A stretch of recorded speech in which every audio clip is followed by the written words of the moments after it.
Harga emas di Banda Aceh diperjualbelikan di harga Rp3.150.000 hingga Rp3,2 juta per mayam. Harga tersebut naik tajam dari sebelumnya di kisaran Rp2,9 juta hingga Rp3 juta per mayam. Harga itu sudah termasuk ongkos buat, tergantung rumit atau tidaknya bentuk dan jenis emas yang diinginkan konsumen.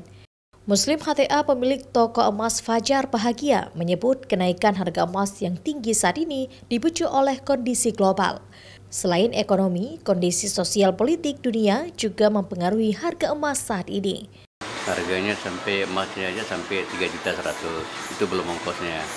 Kalau ongkosnya tergantung memang barang yang memang dibeli ya. Kalau memang ongkosnya barangnya agak rumit sedikit sampai 3.150.000, 3.200.000 gitu.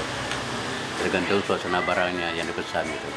Namanya pun ini barang ini dokter harganya naik karena bukan kita tetapkan kita di sini ya. Tetap pasaran dunia. Sementara itu saat ini daya beli masyarakat terhadap emas juga masih stabil. Banyak pembeli menggunakan emas untuk investasi dan mahar pernikahan. Sementara masyarakat yang menjual emasnya digunakan untuk kepentingan pendidikan anak sekolah. Mustajab, Kompas TV, Banda Aceh.